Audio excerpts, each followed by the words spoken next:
Movies happen to be my favorite type of art form, and art happens to also be subjective. With subjectivity, there's obviously a lot of varying opinions on art. Some people like a song and some people don't like a song. Some people like a movie and some people don't like a movie. Every single person has their own unique feelings towards a movie, and that's what makes movie debates and talking about movies so much fun. You get to see different point of views and perspectives about some of your favorite movies and some of your least favorite movies, and they can even change or influence your opinion on that movie. If we all agreed 100% of the time, it'd be so boring. So that being said, today I'm going to be jumping into some of my movie hot takes, I guess. I don't know if these are really hot takes or if they're warm takes or whatever. They're not like anything insane. Like, I'm not saying like, Shawshank Redemption is the worst movie ever made. I'm not going to be doing anything crazy like that. But these are movies that I will say are a little overrated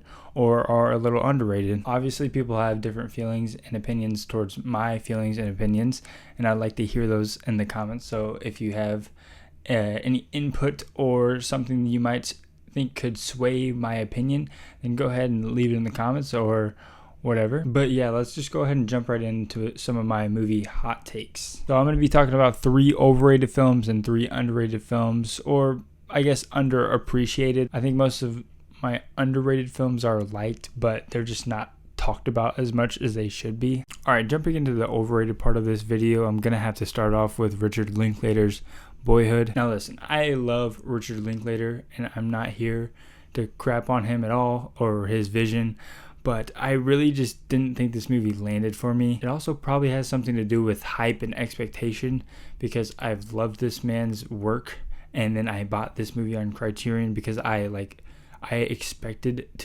this to be my favorite thing. Like, I expected 5 stars, like A+, 100%.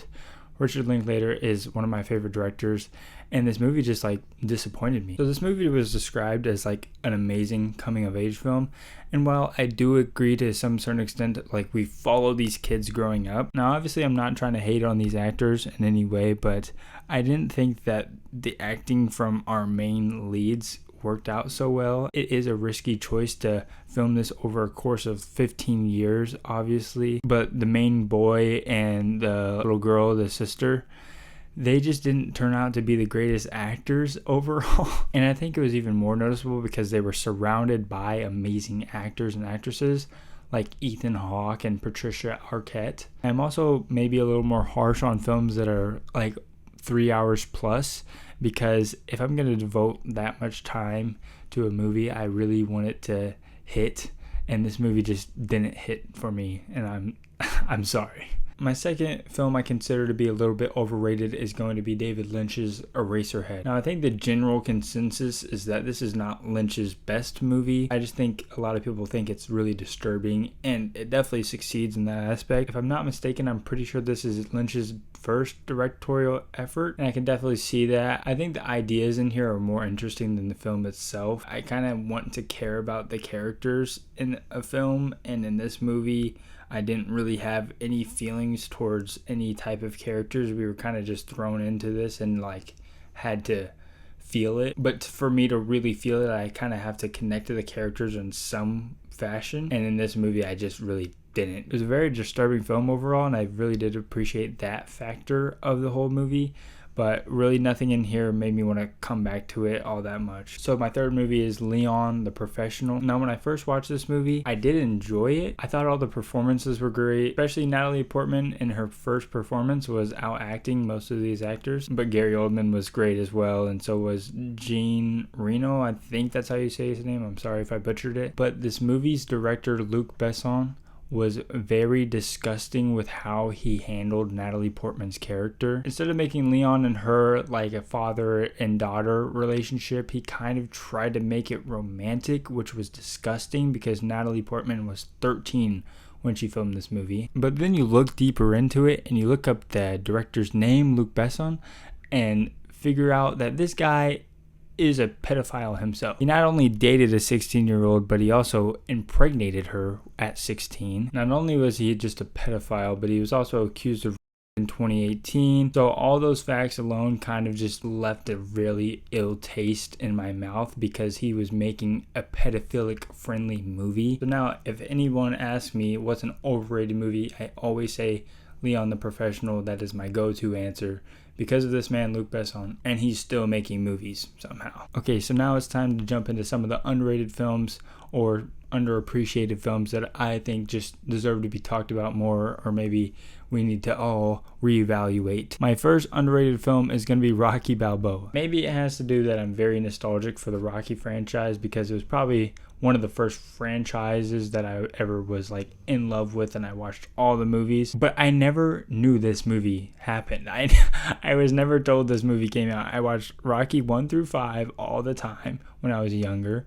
And then I heard about this movie when I was like just a few years ago, honestly. I never heard of this movie at all. I did a Rocky and Creed rewatch leading up to Creed 3, and it was amazing. The first hour of this movie, there's not even a fight set up. It's just straight character work with Rocky and Paulie, and I really loved that. I think this movie has some of the best dramatic scenes in the whole franchise, and also one of the most motivational speeches ever. This movie is not perfect by any means, but I just think as a Rocky fan, it's a great send-off. Even though it kind of sucks that he leaves off in a really good spot with his son, and then when you're in Creed 1, you're just like back in a crappy spot with Rocky and his son. My second underrated film or underappreciated, and this is kind of cheating because I'm kind of doing a double feature, and it's Birds of Prey and James Gunn's The Suicide Squad. I'm going to start off with Birds of Prey mainly because I think that this movie is more underrated than The Suicide Squad. Birds of Prey, when it first came out, is pretty much just like thrown away immediately and nobody really cared about it, but this movie's great. It's super stylish. Margot Robbie gives a great performance.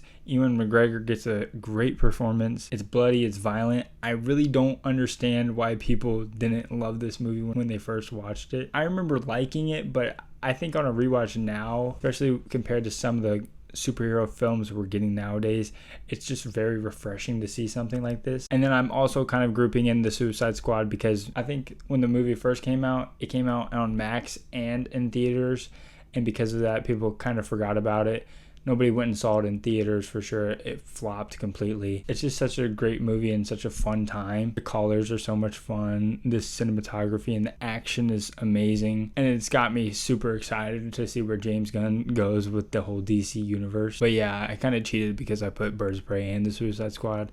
But I do think a lot of people really do like The Suicide Squad. I just think we need to talk about it more because I think it's probably one of the best superhero films out there. So for my third underrated film, it's going to be Glass. Now, I think the reason a lot of people hated on this movie was because it wasn't what they were expecting. The marketing definitely made it look kind of like a superhero action movie fest. And it did come out in like 2018, which was pretty much like superhero Marvel peak hype, and this movie just wasn't a superhero big battle fest. At the end of the day, superhero action movies just aren't really M. Night Shyamalan's wheelhouse. Not saying that he couldn't do that. I'm sure he definitely could, and he'd make probably an amazing movie, but I just think he wanted to make something a little more interesting. I really loved seeing the Unbreakable characters and the Split characters get their storylines completed fully. Even though some of them didn't work as well as others, I did think overall they all worked pretty well. Sarah Paulson's character I thought was pretty interesting, and I honestly really loved how her character ended up. I also just think this is one of the coolest movie trilogies just like